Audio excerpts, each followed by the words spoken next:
3, 2, 1, and we are live on Counterbalance with Dr. John Kasapoğlu. John Kasapoğlu is something very special. He is a military scientist. We believe in science here at Counterbalance. Dr. Kasapoğlu, hello. Hi, Mike, and let's go with John. How is it going? John, it's going fantastic, and it's great to see you. Great to see you, Victor. Let me tell you a little bit about yourself for the benefit of our viewers, and you can tell me if I get it right. You go back and forth between Berlin and Istanbul because you have two jobs. You're the head or the director of the Defense and Security Program at the Istanbul think tank EDAM, which is the Center for Economics and Foreign Policy Studies. Is that right? Exactly. But you're also a fellow in Berlin at the German Institute for International Affairs. That's the SWP. Is that right? Exactly. Yeah. And in the past, you have worked at a number of NATO institutions, including one in Rome and one in Tallinn. Is that right? NATO Defense College in Rome, I was an Eisenhower Fellow there. And in Tallinn, there is the NATO's Cooperative Cyber Defense of Excellence. And in both institutions, I held academic posts, yes. And you also spent a year in Tel Aviv at the BESA Center. Is that right? Exactly, with Efraim Inbar. Hi to Efraim Inbar, my good, if he is watching. You're good friends. We'll make him watch. You're good friends with my good friend Efraim Inbar. Exactly. Who's now at the Jerusalem Institute for Security Studies. Is that right? Yeah. And so you are rather a unique character. Oh, I forgot your degree, which is very interesting to me. You have 2 degrees. You actually have 3 degrees, but you have a master's from the Turkish Military Academy, a master's in science, and you have a PhD from the Turkish War College. So you are a military scientist. This is not something we hear about every day. Yeah, I think that war studies is getting more and more popular in the West. Now we see it started as, as a grad program in many parts of the world, but now we see, for instance, at King's College London, we see undergrad for war studies. More and more there is a fusion. I think you see generals who are getting more political scientists, more international relations experts, and you see civilians or quasi-civilians, I'd say, like people like me who are civilians but graduated from military institutions, who are interested in war studies, defense, military. And once upon a time, I think it was unimaginable, but you see nowadays many military institutions, including cadet schools, war colleges, with many scientists, training scientists, actually. So the military schools are no more graduating on the officers and non-commissioned officers. So there's a fusion going on, and I think I'm the product of the trend, actually. Okay, now you're a civilian, you're working for a think tank in Istanbul, but you also did serve in the Turkish military, and you went to Turkish military, you get to school in Turkish military colleges, right? Let's use the right terminology, not only for me, but also for this generation. I received my academic training from the Turkish military. Instead of serving in the Turkish military. But this trend itself in many parts of the world is important because the militaries nowadays, many militaries, including the US military, are offering academic training on security sciences, defense affairs, war studies. This fusion itself is important. Okay, that's interesting. Now, what I love about you, I mean, what I find valuable about talking to you is that you are fully knowledgeable about military systems, orders of battle, the way militaries behave. Weapons systems like the back of your hand. But you can also talk about politics and strategy and grand strategy. So that's because I'm Turkish. We are born with that. Well, this is what we want to get into. Because what we want to tackle with you today is whether Turkey is a good ally for the United States. because you know, as you know, there's a line of thinking that's very popular in Washington these days that Turkey is no longer America's ally. Turkey can't be trusted. I don't buy that line at all, but it's very popular here in Washington today, and I wanted to get your perspective in particular on this question. So I hope you're ready for it. Definitely. Let's jump into the hot topic then.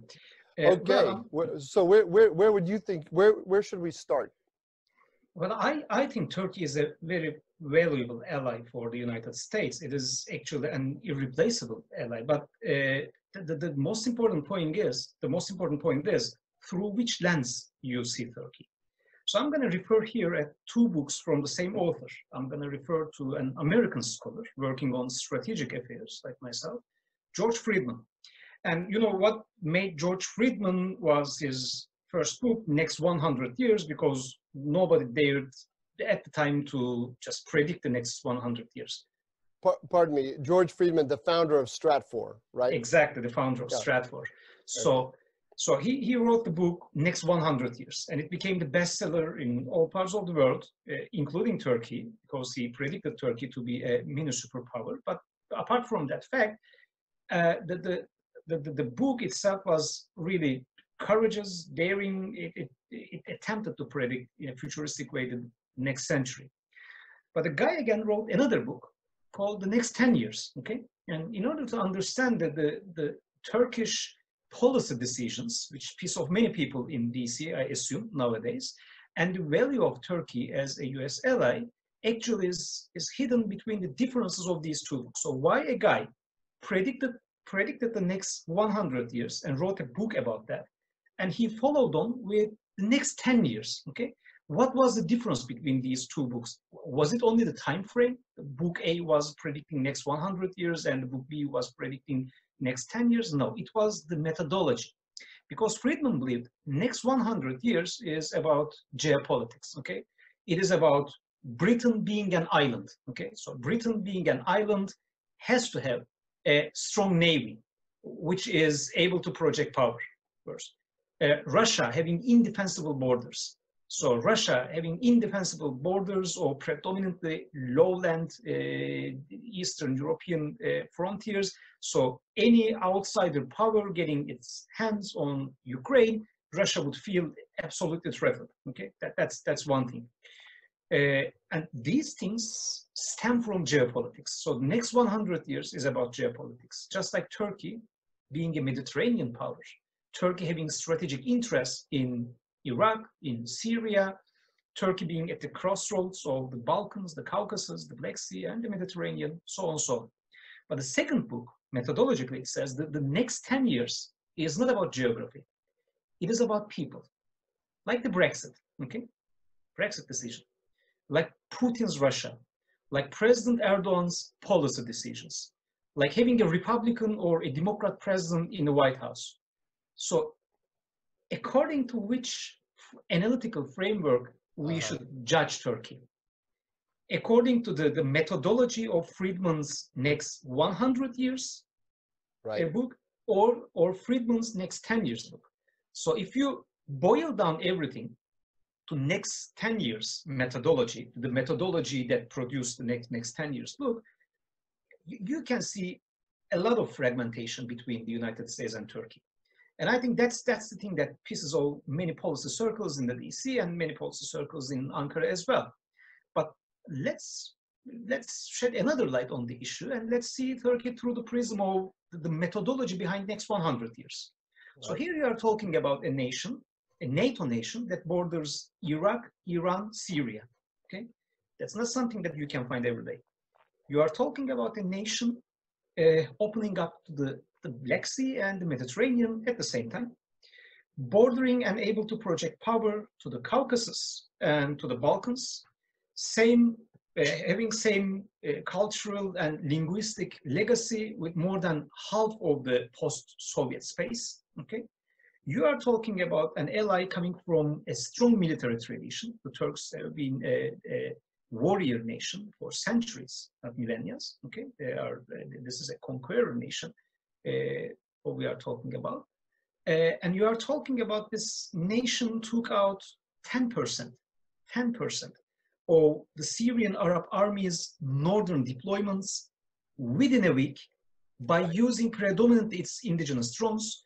And many people in DC are talking about the allied harmony with many nations that I respect, but whose entire armed forces are more or less equal to one single Turkey army division. Okay. Right. So you are talking about a nation with between 500,000 to 600,000 men in uniform without mobilization, billions of dollars of defense expenditure, and indigenous defense and technological industrial base that many of US allies cannot enjoy. And I would find that nation valuable. Okay. When it comes to the 10 years methodology, next 10 years methodology, the methodology that produced that book, it's about policy decisions. These policy decisions, some we do like those policy decisions and some we don't. Mm-hmm. Not only from the perspective of a DC policymaker or a Turkish policymaker against each other. At home, when we don't like the policy decisions, we don't vote for the incumbent president, okay? Right. We don't vote for the incumbent mayor. We don't vote for the incumbent. Like, you're gonna have elections in November, right? If I'm not mistaken. So if people do not like the methodology behind the next 10 years, they don't seem to vote for it. But the thing is, the thing behind the next 100 years, the geography, you cannot vote and change it. There are geopolitical imperatives of every single nation. So let me put to you a thesis that's very popular in Washington, and on the basis of the distinction that you've just made between sort of policy, transient policy, and geostrategic constants. Exactly. Let's see what how you would make sense of it. There is a claim, which a lot of people believe, that that Turkey has turned anti-Western. Mm-hmm. That President Erdogan is an Islamist. He's backing the Muslim Brotherhood across the Middle East. Turkey even backed ISIS, according to this thesis. This is not my view, but this is backed ISIS as a result of this supposed ideological affinity. And so on and so forth, and that when during Operation Peace Spring last October, when the Turks put pressure on the Americans to leave northeastern Syria, there was a common view you heard here in Washington that Erdogan was also working with Putin. And working with Putin to push the United States out of Syria. Now, I think that last one, we can sort of see that was really overwrought, more obviously. But I'd like to hear you take apart these claims that people are making. I'm sure you don't agree with them, but I'd love to hear you take them apart. When it comes to all these claims or frustrations in the DC policymaking circles or broader Western strategy community, I'd say, let's go through a checklist one by one. And if I miss anyone, please just remind me. First, is Turkey drifting away from the West? What is the criteria for that? Go and ask the Ukrainians and ask them which NATO nation right now, when the Ukrainian armed forces are operating in Donbass, in Luhansk, in the Russian invaded territories or the Russian territories with Russian paramilitary interference, which NATO nation is setting the Ukrainians armed drones, combat-proven armed drones, without any geographical restrictions? Which NATO nation right now has the most burgeoning, shining, whatever you like it, defense relationship with Kiev? Okay? Mm-hmm. It is Turkey. Then ask the Georgians. Ask them, back in 2008, during the Russo-Georgian War, which NATO nation, they're going to say definitely the United States and Turkey, which NATO nation that at that point and since then did it best to give a true boost to the Georgian military capabilities. Back in 2018, I was in Brussels in the NATO summit. And in a side event, I listened to the Turkish foreign minister And Turkish foreign minister openly told that the entire West forgot about Georgia, whereas Turkey did not. And I can remind you that the Russo-Georgian War happened back in 2008. Russia invaded a substantial part of the Georgian territory. And in 2 years, NATO adopted the 2010 strategic concept, which defined Russia a suitable candidate for partnership. Okay? And there was all these Obama time restart policies, everything all happened after 2008. Go ask the Azerbaijanis, which country is Azerbaijan's critical link to the West and to NATO? Again, it is Turkey. Let me remind you, Turkey's entire contributions to NATO operations in a geographical sense: Afghanistan, the Balkans, the training mission in Iraq, anti-piracy mission in the Horn of Africa, many NATO missions in the Mediterranean, okay, happening right now as we are talking, as we are having this show and people are watching us. Okay, which NATO nation contribute that much to the allied operations? So when it comes to Turkey as distancing from the West or not, I think we would need something more than a New York Times article. We need to address the issue with tangible facts, and people should show me, if they are behind this, people should show me if there is a drastic downtrend in Turkey's contribution to the Western military operations or the NATO military capacity.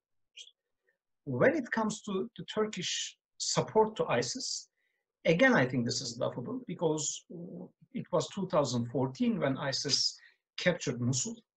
And in his sermon, Abu Bakr al-Baghdadi, in a very notoriously courageous fashion, he said the Christians, they have the West, the Shia, they have Iran, and addressing to the Sunnis, they said, you, whom do you have?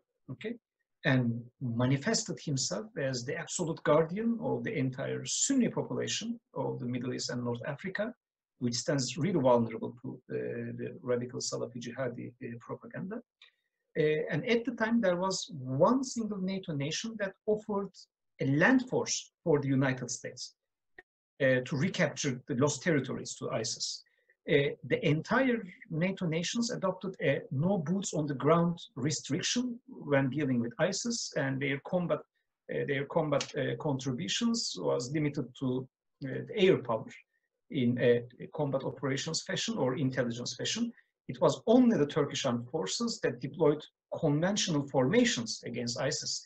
Let's recall Operation Euphrates Shield and how Turkey recaptured the terrorist networks' one and only bastion in the west of the Euphrates, Elba. Okay, so again, when it comes to these kind of ISIS claims, it should be taken with a pinch of salt. And if you're going to address these questions, you should address these questions with tangible proof, actually.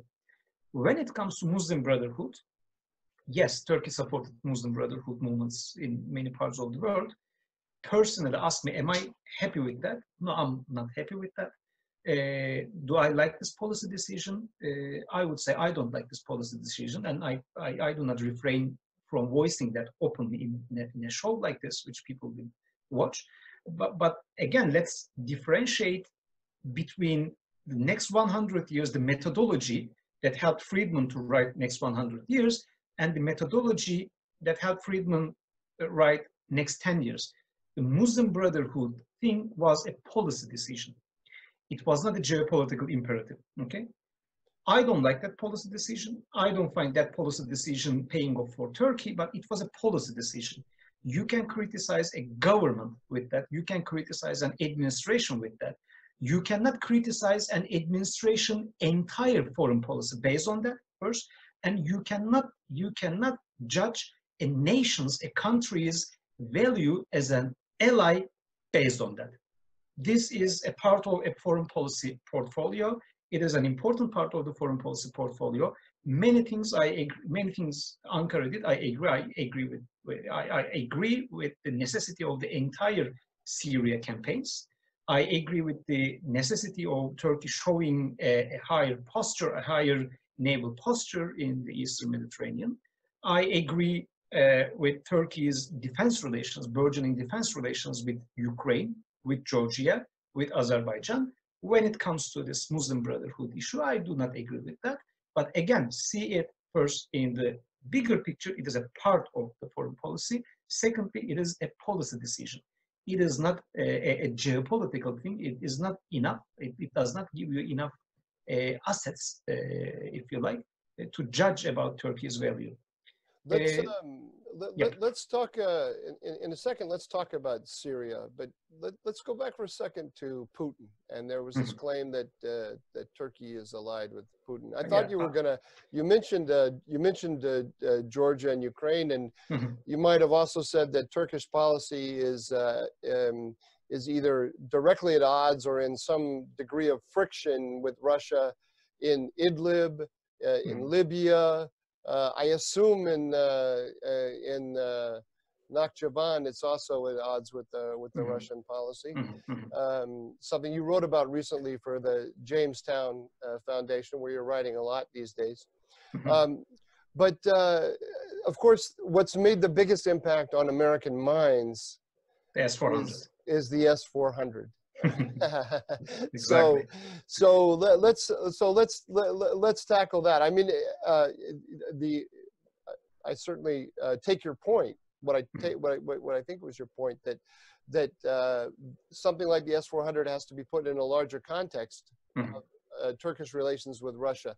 But explain to us the rationale from Erdogan's point of view of the S-400 move, and why you think Americans should not see this as a sign that Turkey is moving away from the United States. Well, I'm critical of the S-400 decision. I extensively published that it was not the best of the decisions. The system itself is a capable surface-to-air missile system. It is, from a purely technical point of view, it is a robust surface-to-air missile system. I'm not saying that. The DC think tanks are talking about that.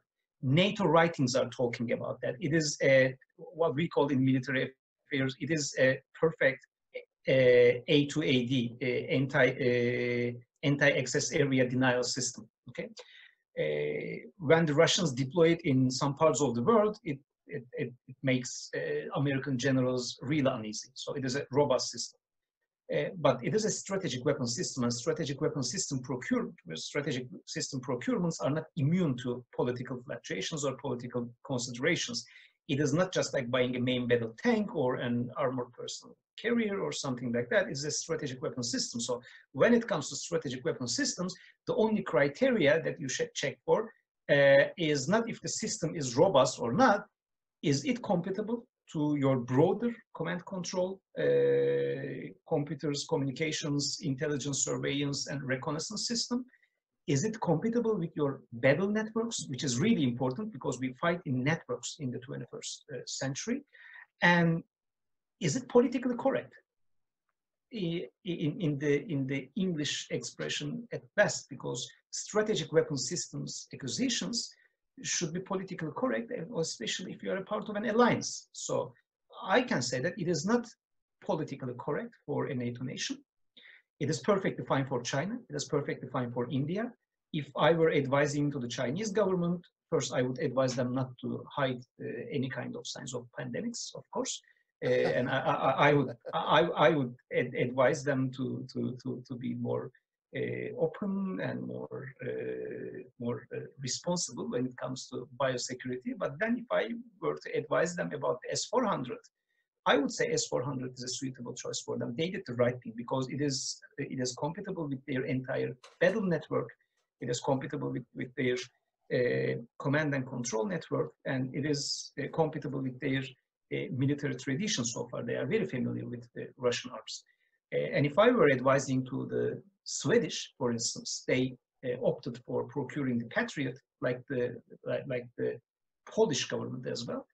I also think they did the right thing because suitable here in these kind of procurements is much more important than good, bad, robust, that kind of range, that kind of interception capabilities. It should be compatible with your network-centric infrastructure and architecture. and it should be politically correct. But the Turkish-Russian relations, we should address it in a larger framework. Back in April 2016, when the Azerbaijani forces and the Armenian forces were clashing along the line of contact in Nagorno-Karabakh, Turkey and Russia were at odds. They were at opposing sides, and that was really clear. In Libya, right now, they are at opposing sides. Russia deployed 2 Sukhoi-24 tactical bombers, 6 MiG-29 interceptor fighter jets in support of Haftar forces, or the LNA, Libyan National Army, at a time when the Turkish drones are operating alongside with the GNA, the Government of National Accord, the UN recognized government. So Russia, the issue is not Libya, but Russia and Turkey are at odds in Libya. They are at odds in Nagorno-Karabakh. When it comes to the fate of Assad and the Syrian Ba'ath regime, they are definitely at the opposing sides. They are frenemies, I would say, okay? But the difference in Turkish-Russian relations and Turkey's ties with the West, in the Russian portfolio, we see a lot of compartmentalization. The Russians do not say, I didn't like your stance in Nagorno-Karabakh, I didn't like your stance in Syria, so I would not sell you S-400. But in the West, we see that. Right after the operation into northeast Syria, we saw many European nations cutting their defense exports to Turkey. I don't want to name and shame them one by one, but we didn't see the same approach. We don't see the same trend in their defense ties with Saudi Arabia, for instance. Right. Okay. Right. Secondly, when it comes to the S-400 issue, I think there might be a way forward. We can talk about that. There might be a way forward for Turkey and the United States to find a solution, maybe an interim solution, and to find, actually, Secretary of State Pompeo did that. If you look at the wording of the CAATSA sanctions, countering America's adversaries through sanctions, the keyword using there is significant transactions.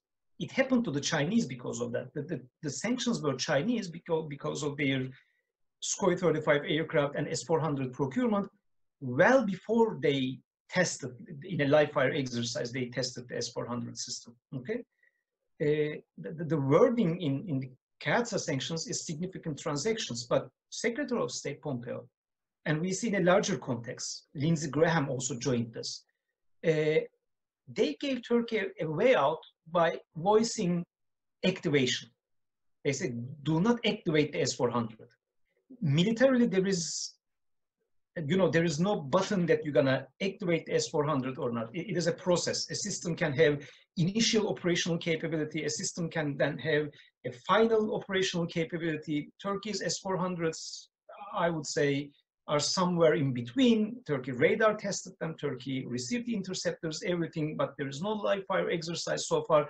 But we see that the American administration gave a way out they didn't give to the Chinese, and Turkey also responded positively to that. And Turkey declared that they were not activating the system yet, okay? I think that's a good start, and we can capitalize on that.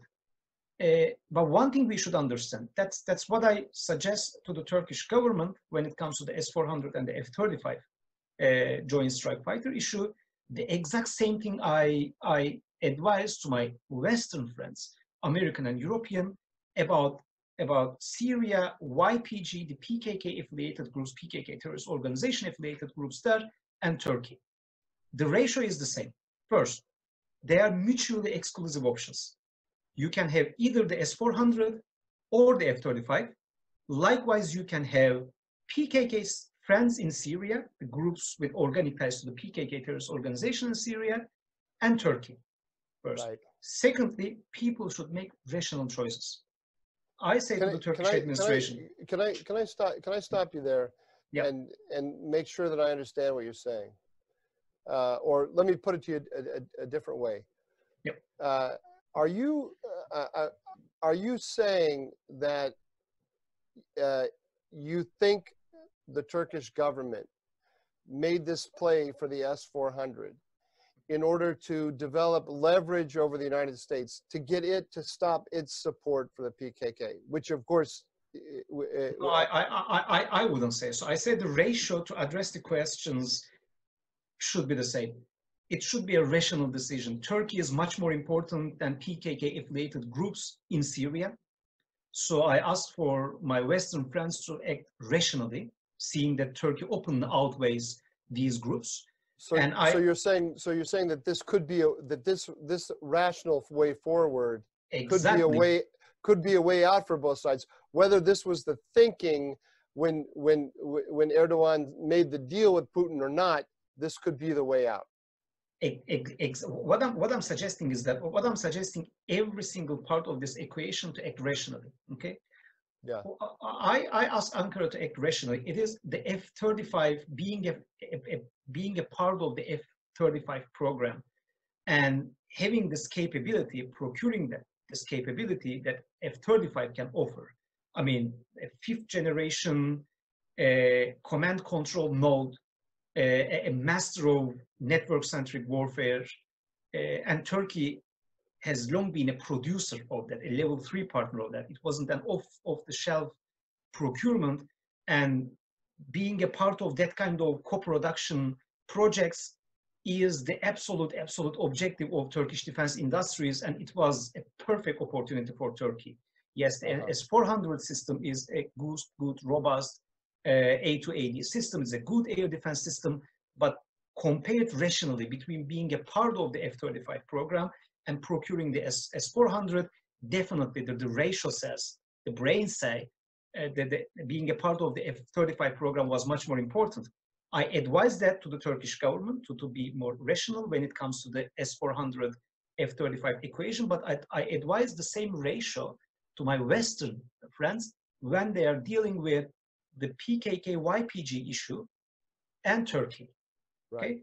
Turkey, you are talking about a nation state, a G20 member nation state, a NATO member nation state who has billions of dollars of defense expenditure, who can contribute to NATO operations all the way from Afghanistan to the Balkans, from Horn of Africa to the Mediterranean. And on the other hand, you have a Syrian group affiliated with the PKK terrorist organization. Okay, so you cannot have the S-400 and the F-35 in your arsenal at the same time. They are mutually exclusive options. You cannot be allied to Turkey and the PKK-YPG at the same time. These are also mutually exclusive options. Of course, many people here in Washington, when they hear you say that, they're going to say that, well, the YPG isn't really the PKK. That there's actually a distance between them.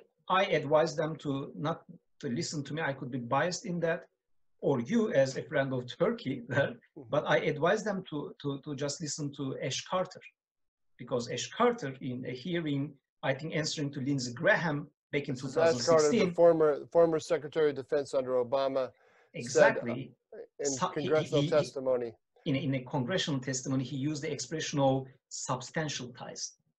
Yeah. Substantial ties between PKK and YPG. I don't think anyone who looks at this seriously can say that the YPG is not the PKK. And if people in the DC are saying that YPG is not, is not PKK, I think they are going one step further, and they are accusing the former US Secretary of Defense actually lying in a congressional hearing. So now, how many people in Turkey do you think, or how representative are your views? I mean, when I hear you say this, that there's the possibility of a deal here, a rational way out for both sides in order to come back to the cooperative relationship that they had. It makes total sense to me, although I do understand that on the American side, it seems to be a lot harder to walk away from the YPG than I think is wise. But still, it's a rational rational way out. How representative is this view that you're expressing in Turkey? In Ankara, are there lots of people who agree with you? There are smart people in Ankara, also in the administration, who would see that the Turkish-Russian rapprochement has come to its limits. Back in February 2020, this year, 36 Turkish soldiers died in a raid by the Syrian Arab Air Force. And the Turkish envoy to the UN actually used the term line formation. He said that the Syrian Arab Air Force and the Russian Aerospace Forces contingent in Syria were flying in line formation when this attack happened. Okay? We see it in Syria, we see it in Libya, we see that the S-400 procurement can do some good in Turkish-Russian relations, can help the Russians or motivate the Russians to open up the Syrian airspace for a limited time frame to the Turkish manned aircraft. But we also saw that the S-400 procurement itself is definitely falling short of changing the Russian geopolitical calculus and changing Russia's top national security agenda, top national defense agenda, and top strategic affairs agenda when it comes to flashpoints of the world like Syria, like Libya. We saw that. Do you think that was the hope when I don't exactly understand. I have my theories, but I don't really understand what President Erdogan was thinking when he went for the S-400. Did he hope that it would soften the Russian position on Turkey in general? I think this is a multifactorial thing. I do not believe in deterministic explanations here, because I'm hearing many deterministic explanations. Some are saying that President Erdogan bought S-400 system for providing Ankara, the capital, with some air defense capability.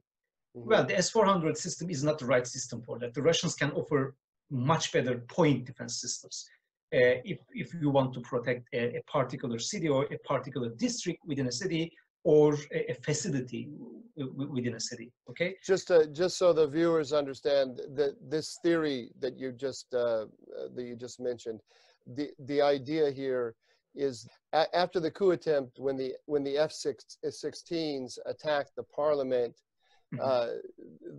Turkey needed a system that could take down F-16s, and that's what made the S-400s attractive. Well, that's actually is that the theory?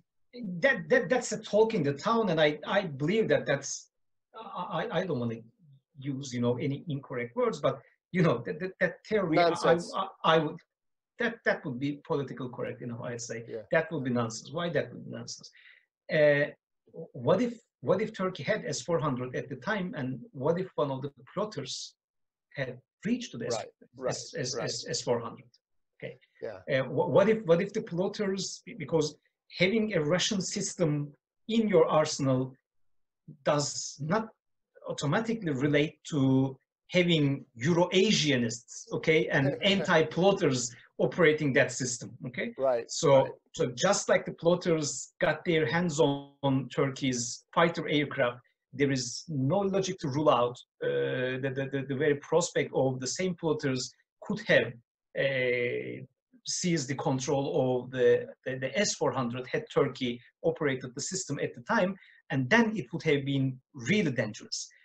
Actually, it would have been much more dangerous than having, F-16s operating in the Turkish skies, because the S-400 had Turkey operated that system at the time, and had the plotters got their hands on the system at the time, could deny the capital's airspace to entire flights. And that would have been a real catastrophe for Turkey.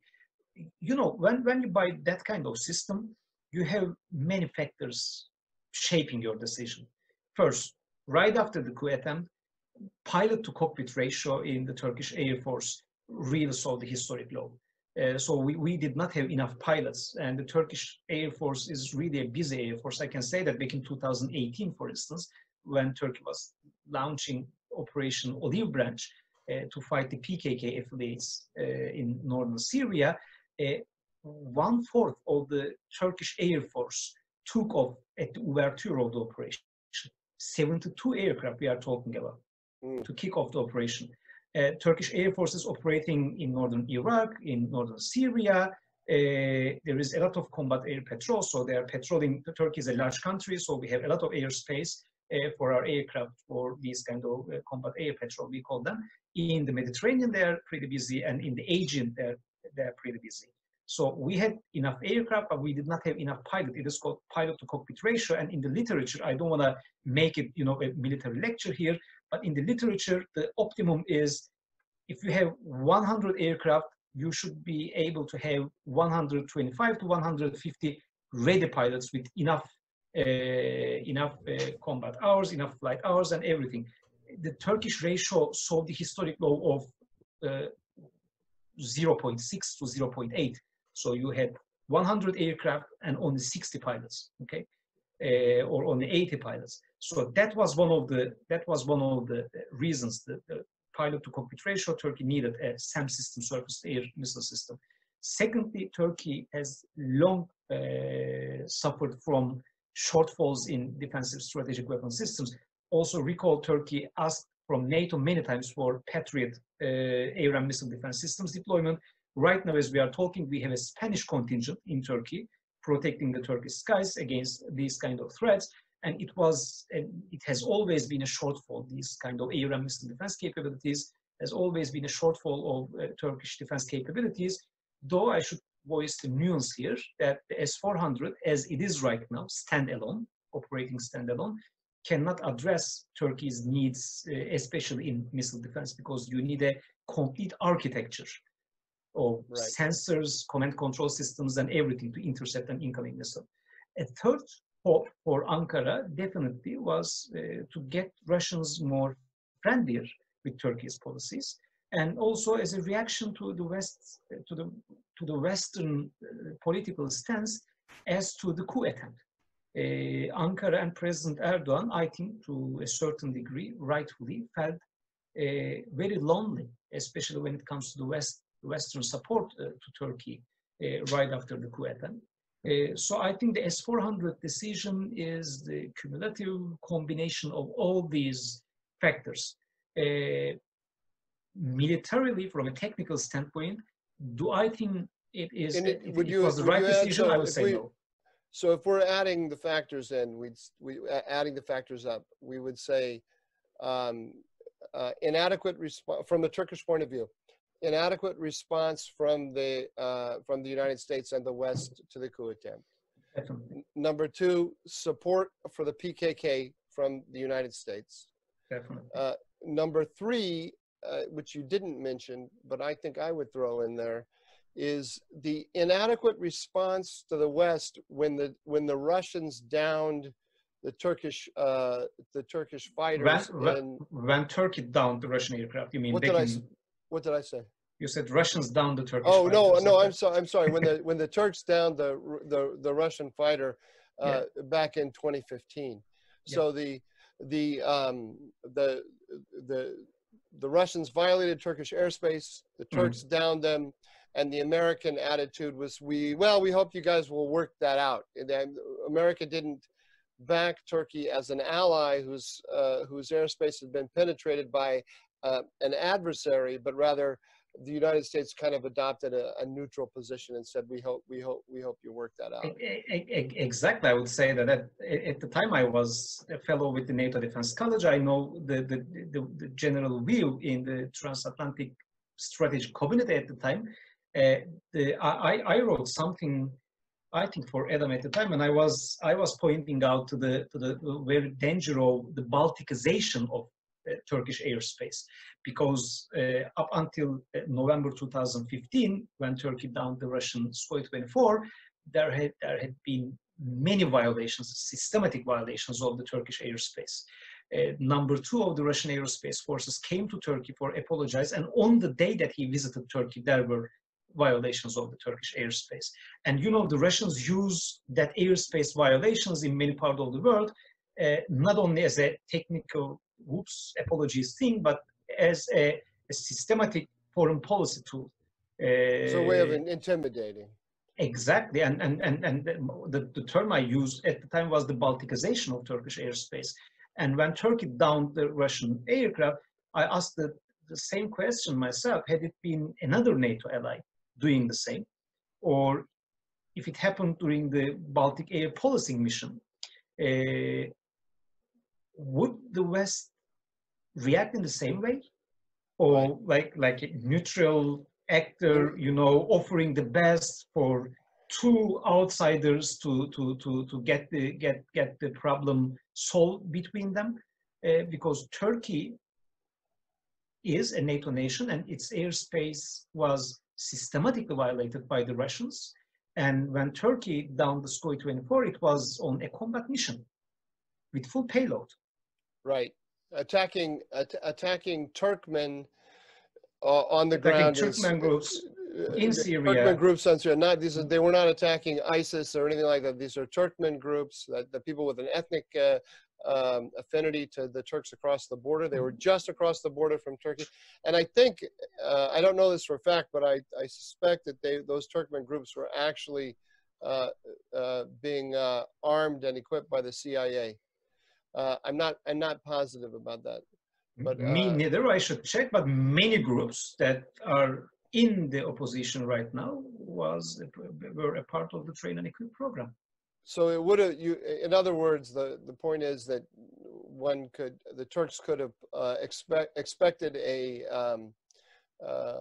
stronger reaction against the Russians from the Americans, and which is actually a kind of a fourth factor. I don't know how many factors we were up to here, but U.S. policy at that moment, the same moment when it shifted toward armed training and equipping the PKK, it also started treating Iran and Russia in Syria as partners for stabilizing Syria, rather than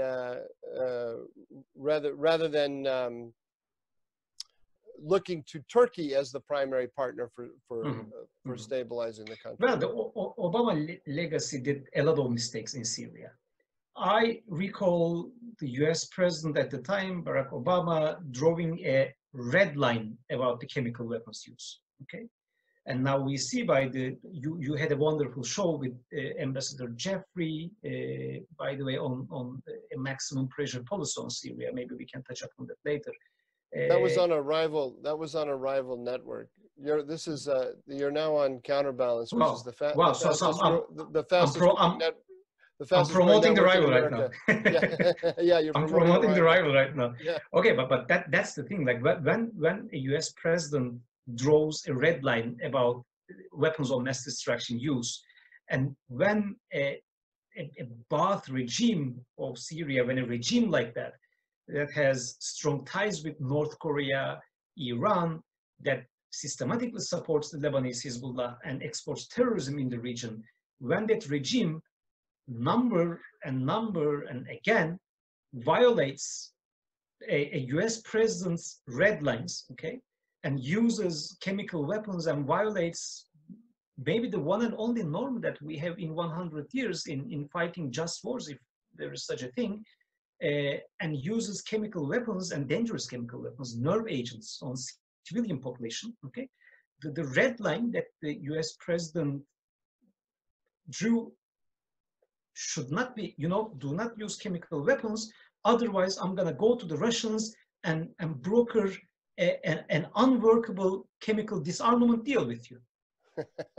that should not be the stance of a US president, otherwise you would be a weak president, and some might call you a weak president, like I would prefer calling US President Barack Obama, okay? You drew a red line as to the use of chemical weapons in Syria. When somebody passes that red line, okay, the thing that you punish that violation is not a disarmament deal. Right. Okay, it is not a disarmament deal. And that disarmament deal was doomed to fail. And we see in the IIT OPCW report, Organization for the Prohibition of Chemical Weapons report, that the deal itself was violated by the regime. Right. Again, by nerve agents. Now we didn't hear one word from the champions of that deal, by the way. I predicted when they signed that deal that it would never be honored by the regime. Was that the Turkish view at the time? Well, Turkey, again, back in 2013, Turkey was, one of the few NATO allies that opened a blank check to the United States. Turkey said, like, if you want to solve this issue by honoring your red line commitment, I'm ready to do it with you. So I think there is few NATO nations that offer direct military assistance and contribution to the United States in the Syria portfolio and the Iraqi portfolio as Turkey did, especially when it comes to ISIS. Would you call yourself, when I hear you talking, I asked you this before about how representative your views are. I would call you a transatlanticist. Is that how you would describe yourself? I would call myself like that too. I think Turkey's NATO membership, and in a broader sense, Turkey's NATO geopolitical identity is vital in depicting Turkey these days. And the West, especially the transatlantic security environment, the transatlantic security alliance, is the right place for Turkey. And so I gather that somebody with your perspective would say that there are natural limits to the Russian-Turkish cooperation, geostrategic limitations to that cooperation. Is that right? I was talking about that in Idlib. We saw in February 2020, especially when the Turkish envoy to the United Nations openly highlighted that the Russians and the Syrians were flying in line formation. In Idlib, we saw the limits of the Turkish-Russian rapprochement. I think in Libya, we also see the limits of the Turkish-Russian rapprochement. You know, let me criticize my own country in the same way that I criticize the US policy or the Washington strategic community's policy vis-a-vis Turkey. Let's recall the very beginning of our conversation here. I said, there is the methodology that helped Friedman in writing the next 10 years, because 10 years are about people, and there is the methodology that helped Friedman in writing the next 100 years, because next 100 years is about geopolitics, right, and geopolitical imperatives. And I criticize Washington strategic community for not understanding the difference between them when addressing to Turkey, not understanding the very difference between Turkey's value stemming from its geopolitical features and the policy decisions of the incumbent government. I would criticize the administration in the S-400 procurement through exactly the same way. You know, you cannot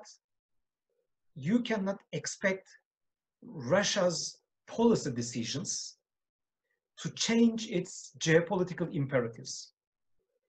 Russia's policy decisions can tell the Kremlin or the guy sitting in the Kremlin right now to cooperate with Turkey in that part of the world or in this issue or on that issue.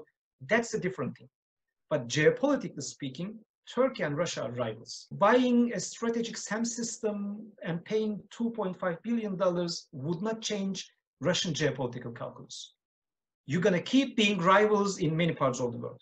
Geography would not change. Geography is not going to change. And by that principle, Turkey is always going to be fixated on the PKK. I mean, this is something that America has to understand when working with its Turkish ally, that it's never going to make the PKK a number 2 priority or a number 3 priority. It is top national security agenda in Turkey, and I completely agree with that. The PKK issue is the gravest, biggest, nastiest, whatever you call it, challenge to the Turkish national unity and Turkish territorial integrity in the Republic era. And so, if you were sitting in Washington and you wanted to destroy the US-Turkish relationship, the best thing you could do is to arm, train, and equip the PKK. I mean, you couldn't have designed a better policy to alienate not just President Erdogan, but every patriotic Turk. That's just like Turkey arming, equipping, and training the Mexican cartels. So I understand how you, as a transatlanticist, are framing US-Turkish relations in the current context. But there must be those in Ankara who prefer to solve Turkey's security problems within a Turkish-Russian framework, or at least there are factors that are pushing them in the direction of Moscow. Can you give us a sense of how those people are seeing the world and what kind of arguments they're making? There has always been a strong Euro-Asianist thinking, a school of thought in Turkey. And I would say there have been a lot of push factors from the West, like the, you know, lack of adequate reaction after the coup attempt, the PKK issue and PKK affiliates in Syria issue. So there were a lot of push factors like that. Putin capitalized on those push factors very well, first. Second, Putin, unlike the West, did very well in compartmentalizing relations with Turkey. He said, we have that problem in Nagorno-Karabakh, it is okay. We are at odds in Libya, it is okay. Still, I'm going to carry on with the S-400. And I also think that those push factors helped the Euro-Asianist school of thought in Turkey in scoring a lot of points, especially a lot of reactionary points, because anti-Americanism has seen, you know, the peak in Turkey in recent years, especially with this YPG issue, the PKK affiliates issue. It has seen the peak in Turkey. And I think this Euro-Asian school of thought did well, likewise, in capitalizing on this kind of reaction from both the Turkish public opinion and also Turkish strategic community. I had that reaction as well. Like, I do not hide it. You cannot call PKK affiliates our allies. And when Turkey is launching an operation against these PKK affiliates, you cannot call Turkey attacking your allies. Turkey is your NATO ally. You have a commitment under the Article 5 of Washington Treaty to protect Turkey if Turkish territory comes under any kind of threat. And if we're going to talk about, I said the same to my European friends, if you are making a value-based reaction against Turkey, okay, and if you're going to see the world through the prism of values, okay, let's talk about the values then. Let's talk about child soldiers at the ranks of PKK and affiliated groups. Let's talk about landmines and IEDs, improvised explosive devices, at the arsenal of the PKK terrorist organization and its affiliates. Let's talk about, I'm not saying that the Guterres reports, UN, United Nations Secretary General reports are talking about that. Let's talk about forcible Kurdish language education on the Arab population in Syria. And at least 250 Arabic language schools closed down by, again, like it is in the reports of UN Secretary General. Let's talk about this if you have a value-based approach. And if you have that value-based approach in your arms sales policy vis-a-vis Turkey, why you do not have the same value-based approach in your arms sales policy when it comes to Saudi Arabia, for instance, okay? So on, so on. But the bottom line is this, I would say. Are there people in Ankara who think that Turkey should align with Russia? Are there transatlanticists in Ankara like that? I think the issue is more complicated than that. And in a positive sense, it is more complicated than that. I think Turkey's strategic committee nowadays, because Turkey is right in the middle of international affairs right now. Turkey is right in the middle of Syria. Turkey is right in the middle of Libya, Eastern Mediterranean, and so on, many hot zones or flashpoints of the world, and interacting with many groups, ranging from the Lebanese Hezbollah, Iran, to the United States, to ISIS. By interaction, I mean like fighting them, like ISIS, like the Lebanese Hezbollah. Maybe we can touch upon that in Turkish-Israeli relations. Turkey and Israel are the two actors that head-to-head conflicted with the Lebanese Hezbollah, dealing with the Russians, cooperating with the Russians as to the Syrian airspace, but coming head-to-head with the Russians in Libya or in other parts of Syria. Okay, I think there is an awakening moment for the Turkish strategic community right now. And they saw that no option is perfect and the world is far away from being ideal, okay? And again, a $2.5 billion of arms sales would not make Russia your friend. Russia has geopolitical imperatives. And I think it is being seen in Ankara nowadays. Okay, you've raised now two very big issues. One is the relationship between Turkey and Israel, and the other one is a question of the more muscular foreign policy that we're seeing from Turkey these days. Let's take them one at a time, and let's start with the more muscular policy. We see Turkey now flexing its military muscles around the region, and this is alarming to some people, especially those who are developing this thesis that this is a new Islamicist, anti-Western Turkey. So let's get your point of view on this. Should Washington be alarmed by an assertive Turkey? Definitely should not be alarming, because we are talking about a NATO nation developing new capabilities. I think, you know, last time I checked, President Trump's remarks when it comes to the allied defense spending and allied defense capability development, it was, you know, talk in the town in DC that the allies are not investing in their defense capabilities.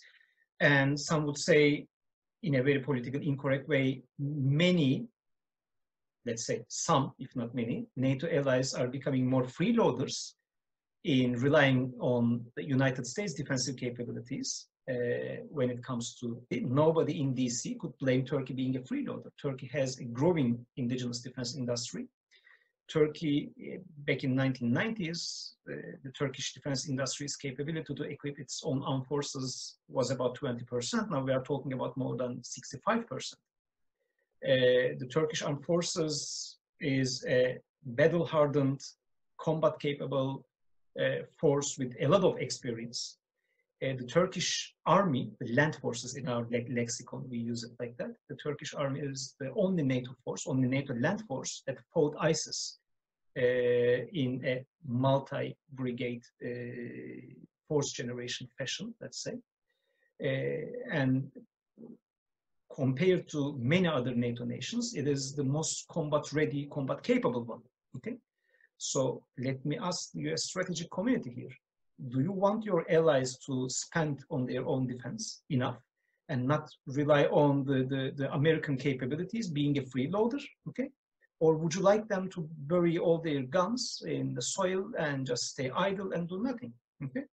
So if you just complain about Europeans as to their defense spending or lack of defense spending, military capability development levels, and so on, that the same criterion should apply to Turkey. Okay, first. Second, let's come to the modernization and the transformation of the Turkish armed forces. It is becoming an expeditionary force. It is becoming a power projecting force.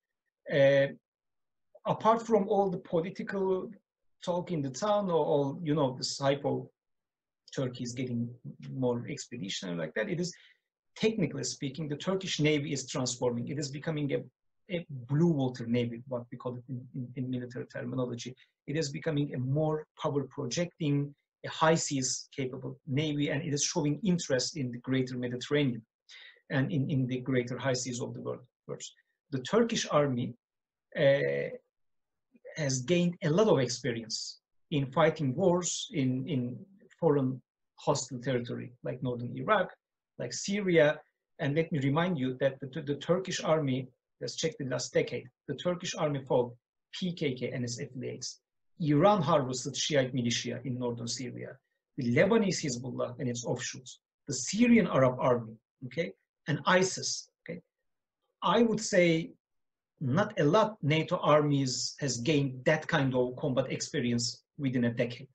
And with the right political direction, I think that should be an asset for the United States, as people observed during the Idlib operation. Literally, I'm going to repeat myself, but Turkey took out the bulk of the Syrian Arab army's formations deployed in the north of the country.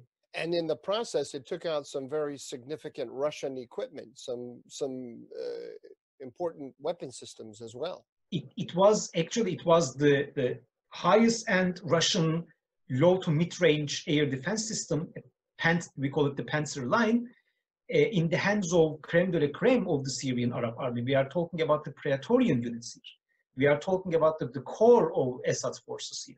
So actually, returning back to again, should I promote the rival channel or not like that? But returning back to your conversation with Ambassador Jeffrey and the double IT report, there is I think a very important point in the double IT report. It says, without naming them, it says the chemical warfare campaign of the Syrian Arab armed forces was not conducted by a rogue general, a rogue unit, or a splinter group. the regime conducted and the Syrian Arab Army conducted its chemical warfare operations even after the chemical disarmament deal within the chain of command, of the Syrian Arab Armed Forces, starting from the commander-in-chief, from President Assad, to the corporal sitting in the Hama military air base or in the Shayrat base. Okay, so that tells us something. In the reconstruction period of that country, we're gonna have a huge problem because we're gonna have the Praetorian Corps of the Syrian Arab Army, okay, sanctioned by the West due to crimes against humanity. And during the reconstruction period, okay, we have to tackle and we have to, solve the problems stemming from the Syrian Arab Army. So who can offer the best capabilities to the United States in handling that problem? Maybe there is a NATO nation bordering Syria who has the ability, depending on indigenous capabilities, to take out an important proportion of the Syrian Arab Army. Maybe that nation happens to be a NATO nation at the same time. Let's turn now to the question of Turkish-Israeli relations. We've seen a lot in the last few years, a lot of tension between Ankara and Jerusalem. And I want to get your understanding of this. Are we witnessing a historic shift in relations between Turkey and Israel? Are these two countries drifting apart, never to come back together again? Or are there geostrategic imperatives that will bring them back together, in your view? In Washington, as I mentioned, the rise of the more assertive Turkey, combined with these tensions with Israel, has a lot of people worried. Should Washington be worried? Again, like 10 years, 100 years, geopolitical imperatives and policy decisions. The drift between Turkey and Israel happened due to the 10 years paradigm. It happened due to policy decisions. There could have been another way forward for the two nations. I recall 1990s, I recall the Reliant Mermaid drills, for instance, in the Mediterranean between the United States Navy, the Israel Navy, and the Turkish Navy. Back in recent years in Iraq, I think close to Bashika, a Turkish main battle tank, an M60, was hit by, I think by ISIS, by an anti-tank guided missile. We had no casualties there because the tank was modernized by the Israelis back in 1990s and it had an explosive reactive armor. Okay, so what I'm trying to say is like the Turkish-Israeli Defense Cooperation produce tangible, fruitful results. And let me remind you that, like, if Turkey had not had the 2000 financial crisis, today the Turkish choice of strategic defensive weapon would not have been Patriot or Eurosam or the S-400, but it would have been the Israeli-made Arrow system, and it was going to be a co-production. And the Turkish choice for main battle tanks to arm its army was going to be the Merkava family, actually. So, and when it comes to, technology transfer and co-production, the Israelis, just like the South Koreans, were really open compared to the Europeans, even the Americans, I would say. For Israel also, it was, the strategic partnership in the region, and I think it worked for both of them. Then there came the policy decision. Again, one can criticize Israel for what's happening in the Palestinian populated territories. One can criticize many. I have seen Israelis criticizing their own government when it comes to handling the Palestinian issue. Again, the Turkish incumbent administration is a conservative one. This is not a secret. And they have, let's say, more sensibility to the Palestinian issue, more sensitivity as to the Palestinian issue compared to other Turkish administrations. And then came the drift between, the famous Davos drift between President Perez and then Prime Minister Erdogan. And then the Mavi Marmara affair, the flotilla incident happened, so on. Just like a horror tunnel, the Turkish-Israeli relations, everything fed into each other. One negative factor led to another negative factor, like that. So we have that mess right now to deal with. But again, I'm hopeful for that. What makes me that hopeful is this. First, again, not policy decisions, but geopolitical things make these two nations come closer again after a decade. Let me ask you, which two countries in the Middle East right now, okay, perceive utmost threat from North Korean weapons of mass destruction and ballistic missile proliferation technology pouring into Syria and Iran? Which two countries in the Middle East would perceive utmost threat from them? Okay. Which two countries in the Middle East do not like to see Iran harvested Shiite militia pouring into Syria? Which two countries in the Middle East would not like to see an IRGC Quds forces take over in the Syrian Arab army? And the Syrian Arab army going into that direction. Let me go one step further.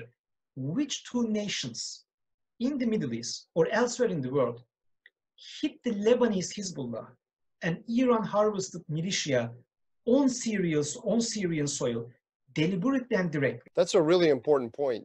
The full extent of the tensions of the conflict between Iran and Turkey in Syria has not fully registered here in Washington. The extent to which Turkey fought directly against Hezbollah in the last round of fighting didn't really register here in Washington. Some people didn't want to register it, I think, because back in October, during Operation Peace Spring, the same people who were saying that Turkey's now working with Putin were also saying that Turkey is opening the door to Iranian domination of Syria. Now that's clearly false. But so the fighting between the Turkish forces and Hezbollah on the ground in Idlib didn't get a lot of attention here. How many Hezbollah fighters do you think Turkey killed during the last round of fighting? The Lebanese Hezbollah fighters plus Iran harvested Shiite militia, I would say in thousands. And even before that, during Operation Olive Branch back in 2018, there were some armed harassment on the Turkish logistical convoys doing their logistical work to the combat formations in the frontier. And the Turkish Air Force and Turkish artillery immediately reacted by hitting them. And they were also Iran harvested militia. So, you know, like, I'm gonna go with an analogy. Like, you can live in the same street in Tel Aviv, two people just, you know, falling apart from that reason for another reason. But if it is the perfect match, it has to happen. And one day it's gonna happen. Okay? I think when it comes to these kind of strategic alignment issues, the geopolitical imperatives and the changing political military landscape in the region, we have hope for that. I recently read the piece by Seth Fransman when I was writing for the Jerusalem Post. He was my editor, a very good scholar. He wrote also about the hope in Turkish-Israeli relations. We see that the Israeli diplomatic mission in Turkey is getting more, you know, active in Turkey, referring to the need for rejuvenation of these relations or repair of these relations. So I think we should go, again, beyond the methodology behind the next 10 years here. We should go beyond the day-to-day policy decisions, and we should just graduate the issue to a whole new level of geopolitical imperatives. When it comes to geopolitical imperatives, I see two nations, again, to repeat myself, who are really concerned about the North Korean entry and North Korean entry points, North Korean military technology entry points into the Middle East. We see two nations who are really concerned about the Quds forces activities, proxy warfare activities. We see two nations who have absolute strategic interest in shaping the security sector reform in Syria after the war, how the Syrian Arab army would look like. Okay, that would be a key question for Turkey and also for the Israelis. And I think you know, these kind of security issues will inevitably bring the two together. Well, that's a very hopeful note on which to close. I certainly hope you're right that these geostrategic imperatives are pushing the two countries together, or will push the two countries together. But even if Israel and Turkey don't get there on their own, on the basis of these shared interests that you have laid out, one can see how the United States might work to capitalize on those shared interests and to, if not bring Turkey and Israel closer together, at least have them working in parallel toward a common goal. I really want to thank you for all the time that you gave me here in this interview. You've given us a lot to think about. And I hope that you and I will be seeing each other in person soon, and I hope it's here in Washington. Hopefully, after, you know, when this pandemic is over, when the world starts again like functioning together, let's do that in the same studio, drinking something together and addressing the people like that, saying that we can do it in a better world. Why not?